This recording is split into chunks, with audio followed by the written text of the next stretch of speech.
Esta é a história do dia da Rádio Observador. Incêndios. Por que motivo continuamos a insistir nos mesmos erros?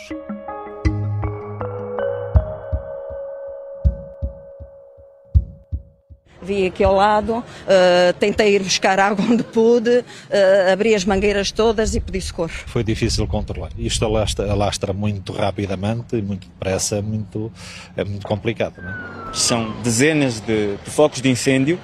Nós, naturalmente, tem sido difícil chegar a todos. Houve um reforço de meios, mas continuam a não ser suficientes. Nós continuamos a precisar de veículos e de operacionais. Tudo muda em poucos dias. O ano até estava a ser relativamente calmo em matéria de incêndios, mas as chamas que devastam várias zonas do centro e norte do país já provocaram vítimas mortais, dezenas de feridos, casas destruídas, estradas e autoestradas cortadas. Sempre que o cenário volta a surgir, reaparecem também as mesmas questões e o mesmo debate. O que é que falha na prevenção e combate aos incêndios em Portugal? Depois dos grandes incêndios de 2017, as comissões técnicas independentes que foram criadas fizeram várias recomendações. As que foram para a frente surtiram efeito e as que ficaram na gaveta porque não foram implementadas. Joaquim Santos Silva fez parte dessas comissões e acha que se deveria ter ido mais longe. O especialista em engenharia florestal vai explicar porquê nesta História do Dia. Eu sou o João Santos Duarte e esta é a História do Dia de quarta-feira, 18 de setembro.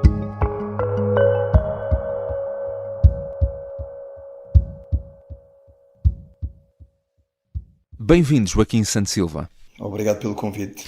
Professor, sabemos que os incêndios são uma realidade com a qual temos de conviver todos os anos e com o risco de incêndio no sul da Europa a agravar-se de ano para ano, enfim, são uma realidade ou uma ameaça com a qual temos de conviver cada vez mais. Que condições em específico levaram a estes incêndios agora na zona centro? Estes incêndios foram causados por uma situação muito particular em que se conjugou a existência de ventos fortes vindos de leste. Os ventos vindos de leste são ventos que acarretam uma menor umidade meteorológica, uma menor umidade atmosférica e que depois transmite aos próprios combustíveis florestais. E associado a isto, também tivemos um mês de agosto com muito pouca chuva. Frequentemente durante o mês de agosto há uma ou outra chuvada isolada que acaba por aliviar um bocadinho a secura dos combustíveis florestais e o stress hídrico nas plantas. Isso não aconteceu, não é? Não foi o caso este ano. E portanto, enfim, foi isso que aconteceu, de forma aliás um pouco inusitada, porque até domingo nós tínhamos os melhores indicadores de há muitos anos em termos de área queimada e de número de ignições. E, portanto, num instante as coisas mudaram radicalmente. Muito rapidamente, não é? O professor, de resto, fez parte das duas comissões técnicas independentes para os incêndios de Pedrógão Grande e de 15 de outubro de 2017 e do Observatório Técnico Independente para os Incêndios Florestais na Assembleia da República. Sabemos sempre que 2017 é um ano de referência pelos piores motivos. O que é que foi feito e o que é que mudou desde 2017 na prevenção e combate aos incêndios florestais? Eu sou bastante crítico do sistema, portanto, eu, apesar de ter feito parte da comissão, das comissões, mas enfim, ter subscrito os documentos que foram emanados por esses grupos de especialistas, sempre achei que deveríamos ter ido mais longe. E a verdade é que não fomos. Portanto, o sistema, em termos estruturais, ganhou uma AGIF, não é? Ganhou uma Agência para a Gestão Integrada de Fogos Rurais, que não cumpriu, enfim, não interessa saber de quem é a culpa, não é? Mas que não conseguiu atingir os objetivos que a Comissão Técnica Independente preconizava. E o que é que era suposto fazer essa agência? Era de aplicar uma série de princípios, nomeadamente a separação entre a prevenção, entre a proteção civil, ou seja, a proteção de pessoas e bens, e a prevenção de incêndios florestais, porque são dois domínios completamente distintos, mas que neste momento estão juntos, portanto, a nível de combate, não é? Portanto, está tudo entregue à Autoridade Nacional de Proteção Civil. Também a junção entre a prevenção e o combate a incêndios, porque quem previne os incêndios através de gestão da vegetação depois está em melhores condições para fazer o seu combate durante a época de verão. O princípio da especialização, quem faz combate a incêndios florestais deve estar especializado nisso e não fazer mil e uma outras coisas. E o princípio da profissionalização, ou seja, o problema é de tal forma grave que não é compaginável com a existência de unidades de voluntários que fazem este trabalho de forma sazonal.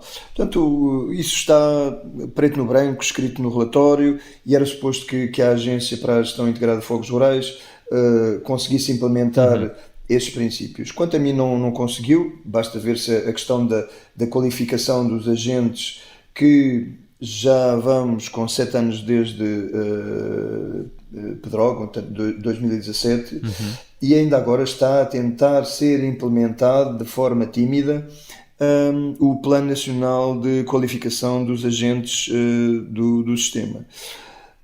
Isso seria um passo gigantesco se de facto se conseguisse implementar um sistema único de qualificação verificável e em que todos os agentes que desempenham uma determinada função tivessem que cumprir determinadas exigências em termos de qualificação, mas estamos muito longe disso. E, portanto, entretanto, passou este tempo todo e está a acontecer o que está a acontecer no país. E porquê é que tudo isto, na sua opinião, é tão lento e demora tanto tempo?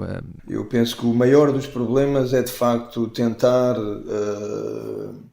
ultrapassar os constrangimentos associados aos interesses instalados pelos diferentes agentes. Eu não vou aqui particularizar, mas que são muitos. Portanto, uma coisa que quanto a mim piorou foi o facto de termos complicado o sistema em vez de o termos simplificado.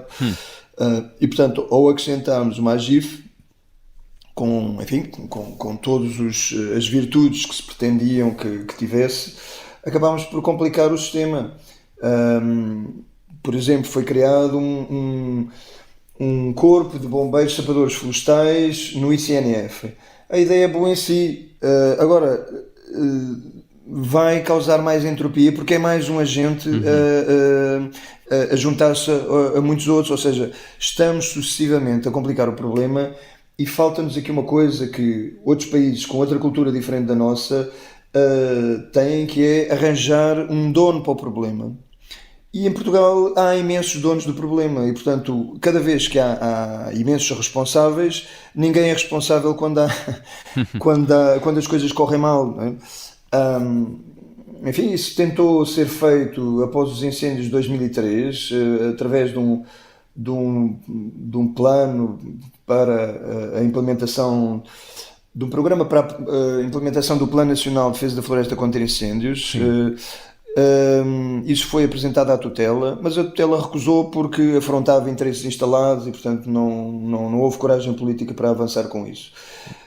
Isso ter-nos-ia colocado a par com os nossos vizinhos espanhóis, que têm uma performance muitíssimo melhor que a nossa. Basta olharmos para o mapa dos incêndios florestais do Sistema Europeu de Fogos Florestais e ver que os fogos se concentram dentro das fronteiras portuguesas, apesar dos espanhóis terem tido a mesma situação sinótica junto à fronteira, tal como nós tivemos. Mas isto é uma situação que se repete ano após ano. Portanto, os fogos concentram-se dentro de um limite administrativo, ou seja, há qualquer coisa de errado aqui dentro, que não tem nada a ver com clima, não tem nada a ver com vegetação, nem sequer tem a ver com gestão da vegetação, porque é aquela panaceia que muitos apontam, não é? Que iria resolver o problema, mas não há grandes diferenças ou diferenças tremendas de gestão da vegetação, de gestão da floresta, do lado de cá e no lado de lá da fronteira. O que há é um povo diferente, com práticas diferentes, com cultura diferente e, sobretudo, um sistema de gestão de fogos rurais que é muitíssimo diferente do nosso. E isso fez com que os espanhóis tivessem passado de áreas da ordem dos 200, 300 mil hectares queimados por ano em média nos anos 90 e tivessem reduzido isso para cerca de um terço, ao passo que nós, durante o mesmo período, o que fizemos foi aumentar a área queimada. Já regressamos à conversa com Joaquim Santos Silva, especialista em engenharia florestal. Na segunda parte vamos tentar perceber também o que nunca chegou a ser cumprido das recomendações técnicas e seria necessário implementar.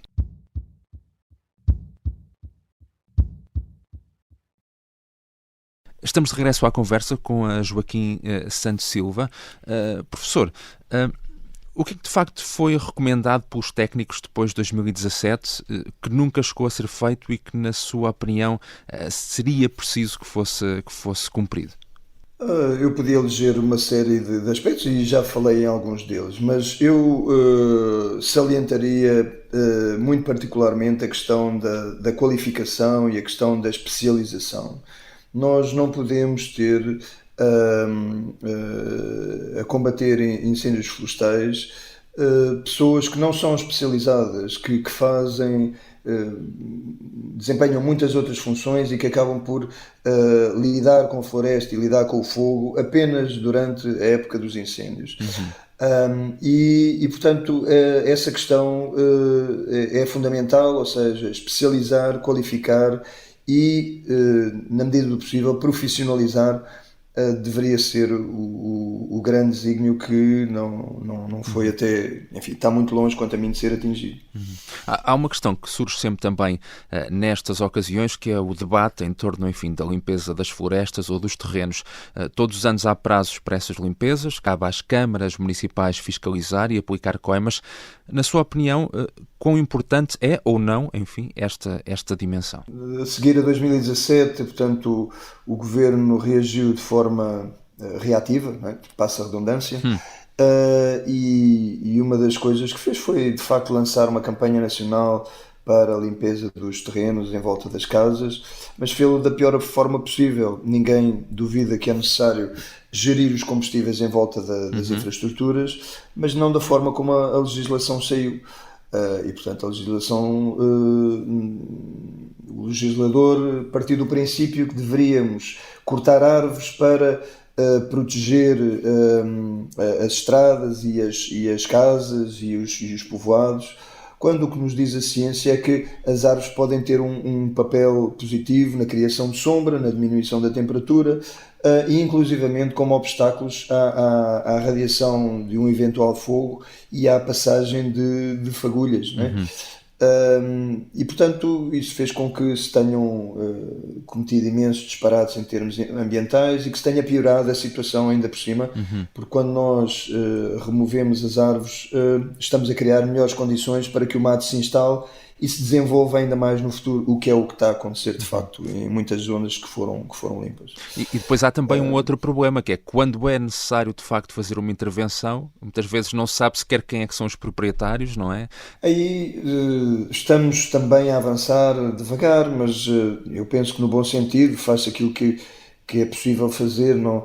Que é o programa BUPI, o Balcão Único do Prédio, que é um sistema expedito de registro de propriedades, que é um ponto de partida. Tem muitos problemas, há muitas, por exemplo, sobreposições entre parcelas que são registadas, mas é melhor o que está a ser feito do que o que havia antes, que era nada. E portanto eu penso que a esse respeito deu-se um passo que já se andava a falar há décadas, não é? E que nunca tinha avançado de forma enfim, decisiva e alargada a todo o território nacional. E portanto, no lado positivo, eu salientaria isso como uma medida positiva. Mas também é um processo que demora tempo, é lento, não é? Ou seja, por exemplo, nesta questão, são as câmaras que têm de intervir, de aplicar coimas, mas muitas vezes não se sabe de quem é o terreno. Há pessoas que, por exemplo, que herdam terrenos, nem sequer sabem onde é que eles estão. Quem é que são, não é? Essas pessoas? Há todo um problema de direito sucessório e de registro de propriedades que de facto também ainda não está resolvido, Mas também há a legislação para ver que terrenos que não sejam reclamados que passem para a posse administrativa do Estado e, portanto, a partir desse momento terão um dono que será o Estado, não é? Ou seja, isto é uma situação que nós herdámos e que não é de agora, portanto podemos recuar ao Marquês de Pombal para começar a ver as geneiras que foram feitas no sentido de permitir que as propriedades fossem sendo enfim, cortadas, não é? Portanto, partidas, não é? De geração para geração. As geneiras no sentido de passar para a posse de privados terrenos que deveriam estar na posse do Estado, de forma a que nós pudéssemos ter uma floresta pública digna desse nome, tal como tem todos os países da Europa, todos.